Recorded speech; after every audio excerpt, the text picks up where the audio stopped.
അണ്ണോ എന്തടാ പുതിയ ചീരക്ക് വളമിടണ്ടേ? വളരണ്ടേ? ഇടണ്ടേ? വളരണ്ടേ? ഇടണം. പിന്നെന്തേ? അതെത്ര അളവെന്നൊന്ന് പറഞ്ഞു തന്നെ. നീ എത്ര കൊല്ലം എൻ്റെ അടുത്ത് വന്ന് നിൽക്കാൻ തുടങ്ങിയിട്ട്? നിൽക്കാൻ തുടങ്ങിയിട്ട് 5-6 വർഷമായി. ഇതുവരെയായിട്ട് എനിക്ക് ചീരയിൽ വളരണോ വേണ്ടെന്ന് അറിയില്ല. എന്നോട് വന്ന് ചോദിച്ചിട്ട് പോകണം. പോയിടാ. ഇതാണ് പ്രശ്നം. എന്തെങ്കിലും ചോദിക്കുമ്പോൾ ചൂടാവും. എനിക്കറിയാം അണ്ണൻ ചൂടാവണ കാര്യമൊക്കെ. എന്താ?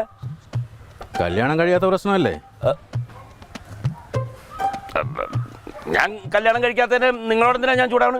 അതാണ് ചുമ്മാ ചൂടാവണത്. അല്ലെങ്കിൽ എന്തെങ്കിലും കാര്യം കാണൂലേ ചൂടാവണത്? എടാ ഞാൻ കല്യാണം കഴിക്കാത്തതിന് അനക്കെന്താ? കാര്യങ്ങളൊക്കെ എനിക്ക് മനസ്സിലായി. എന്ത്? അണ്ണൻ ആ ഗിരിജ ചേച്ചിയോടുള്ള ഇഷ്ടം മനസ്സിലിട്ട് ആലോചിച്ച് ഇങ്ങനെ ഇരിക്കുമല്ലേ അല്ലേ? ആ ചേച്ചിയോട് പോയി ചോദിച്ചോ ചേട്ടന് ഇഷ്ടമാണെന്ന്? ചോദിച്ചോ? അത് വേറെ ആരെങ്കിലും വന്ന് ചോദിക്കുക? ചേട്ടൻ തന്നെ പോയി ചോദിക്കണം. ചോദിച്ചാലേ കാര്യം നടക്കും. അവർക്ക് ഇഷ്ടമാണ് കല്യാണം കഴിച്ചിട്ടങ്ങ് കല്യാണം കഴിച്ചേക്കണം. അതിങ്ങനെ ആലോചിച്ച് വെച്ച് ഇരിക്കേണ്ട കാര്യമൊന്നുമില്ലല്ലോ. അല്ലാതെ ഈ ഓരോരോ കാര്യം പറഞ്ഞ് ചുമ്മാ ചോദിക്കണമൊക്കെ മനുഷ്യന്മാരെ മേക്കിട്ട് കയറി ഇങ്ങനെ നടന്നാൽ മതിയോ? ഈ വളവിടാനൊക്കെ എനിക്കറിയാം. ഞാൻ 5-6 വർഷമായി ഈ ജോലി ചെയ്യാൻ തുടങ്ങിയിട്ട്. മണ്ടനാണെങ്കിലും അവൻ പറയണേലെ കാര്യമുണ്ടല്ലേ. അവൾക്ക് ഇന്നെ ഇഷ്ടമാണോന്ന് അറിയണ്ടേ? അല്ലാതെ എവിടെ പോയിട്ട് വരിക? ഞാൻ ബാങ്ക് വരെ പോയി. ചേട്ടൻ എന്താ? അല്ല അപ്പൊ അവിടെ ആരും ഇല്ല? ഇല്ല, അവിടെ ആരും ഇല്ല. ചേട്ടൻ ടൗൺ വരെ പോയി. കുട്ടിയാ? അവിടെ ഡാൻസ് പഠിക്കാൻ പോയി. ഗിരിജ ഡാൻസ് പഠിക്കണ്ട? ഗിരിജ കടയിൽ പോയത്. ആ ശരി. ചേട്ടൻ എന്താ? ഞാനേ വീട്ടിലേക്ക് വന്നാടേ. അപ്പൊ അവിടെ എല്ലാവരും കൂടി ആരോ പിറന്നാളിന് പോയിരിക്കണം. അപ്പൊ ഏതായാലും ഇതുവരെ വന്നതല്ലേ വെച്ചിട്ട് മുരിങ്ങയുടെ ഇല കുറച്ച് പൊട്ടിച്ചിട്ട് പോവാന്ന് കരുതി വന്ന. മുരിങ്ങ നല്ലത് ബാക്കിലുണ്ട്. അതെല്ലേ? ആ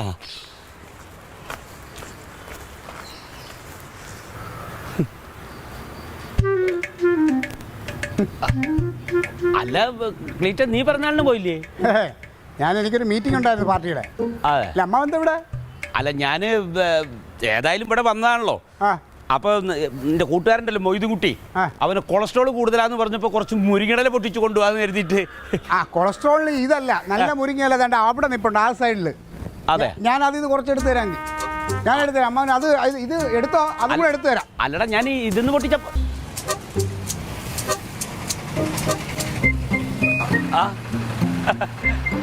എന്തെങ്കിലും ചേട്ടാ മുരിങ്ങയിലേക്ക് ആയിട്ട്. അല്ല ഈ മുരിങ്ങയില കൊളസ്ട്രോളിന് നല്ലതാന്ന് പറയുന്നത് കേട്ടോ. കുറച്ച് കറി വെക്കാലെന്ന് കരുതി. കൊള്ളാം. ചീരത്തോരൻ കഴിഞ്ഞിട്ട് ഇപ്പൊ മുരിങ്ങയിലത്തോരൻ കഴിക്കാൻ തുടങ്ങിയ. ഞാനേ ഗിരിജനൊന്ന് കാണാതിരിക്കായിരുന്നു. എന്തേ? അതായത് അമ്മാവോ ഇതെന്താ കാവടിയാട്ടത്തിന് പോയ 2 കയ്യിലും പോച്ചാക്കായിട്ട് നിൽക്കുന്നു. അതെന്താ നീ മുരിങ്ങയില കണ്ടിട്ടില്ലേ? അത് മുരിങ്ങയായിരുന്നു. അമ്മാവനെ തറവാട് വീടിന്റെ അടുത്തൊക്കെ പോകണം. അതിനെ ഞാൻ തറവാട്ടിലേക്കല്ല, ഞാൻ ചീരത്തോട്ടത്തിലേക്കാ. എങ്കിൽ ഞാനും വരും ചീരത്തോട്ടത്തിലോട്ട്. എന്തിന്? എനിക്ക് കുറച്ച് ചീര വേണം അമ്മാവ. അയ്യോടാ ചീര കഴിഞ്ഞു, ഇനി ഒരാഴ്ച കഴിയും അല്ലെന്നുള്ള. അപ്പൊ വന്നാ മതി. അല്ല അവിടെ പടവലും പാവലും ഒന്നും ഇല്ലേ? പടവലും പാവലൊന്നും ഇല്ല അൻസാറെ, നീ ഒന്ന് പോ. കോവലും ഇല്ലേ? നിനക്കിപ്പോ എന്താ വേണ്ട? അമ്മാവ ഇങ്ങനെ നടന്നു. എന്റെ മാമയുടെ തോട്ടം കാണണം. എന്താ മാത്രം ഡ്രാഗൺ ഫ്രൂട്ട്സ് എന്ന് അറിയാമോ? എന്തൊരു ലാഭം എന്നറിയാമോ? ഒരു കിലോയ്ക്ക് വില എത്രയാണെന്നറിയോ? 400 റുപ്യാണ്. അതെ, അങ്ങനെയുള്ള സാധനങ്ങളൊക്കെ ചെയ്യാമല്ലോ. വല്ലാതെ കുറെ ഉണക്ക ചീരയും ചെയ്തോന്ന് പറയാം. എന്നാൽ ഞാൻ മാമനെ കണ്ട ചോദിച്ചാൽ അടുത്ത പ്രാവശ്യം ഞാൻ മറ്റേ നീ പറയണ ഡ്രാഗൺ ഫ്രൂട്ട് വെക്കാം. അതൊരു ദിവസം എന്തായാലും അമ്മാവ അങ്ങോട്ട് പോവാ. അമ്മാവ കേറ്. അല്ല ഞാൻ അതെന്താ അറിയോ, ഞാൻ ഹെൽമെറ്റ് എടുത്തിട്ടില്ല. എന്റെ കയ്യിലുണ്ടല്ലോ ഹെൽമെറ്റ്. അത് നിനക്കുള്ളല്ലേ? ഇപ്പൊ 2 പേർക്കും ഹെൽമെറ്റ് വേണ്ടേ? അത് കുഴപ്പമൊന്നുമില്ല. എനിക്കല്ലേ പറ്റി വരുന്നത്. അത് ഞാൻ അടച്ചോളാം. അമ്മാവൻ ഇങ്ങനെ വഴി കളഞ്ഞിട്ട് എനിക്ക് പോകാൻ പറ്റുമോ? എന്നാ നീ കുറച്ച് മുരിങ്ങടല ഉണ്ടായി. എനിക്ക് 2 വേണ്ട, ഒരെണ്ണം കൊണ്ടുപോകാം. ഒന്ന് നീ എടുത്തോ. ശരി, കേറ്. നീ എന്നെയും കൊണ്ടേ പോവൂ. കേറ്. അമ്മാവനെ നടത്തി വിടുന്ന മോശമല്ലേ? അമ്മാവനെ ഈ വഴി കണ്ടിട്ട് സ്നേഹിച്ചു കൊല്ലറിങ്ങിയേക്കോണാടാ.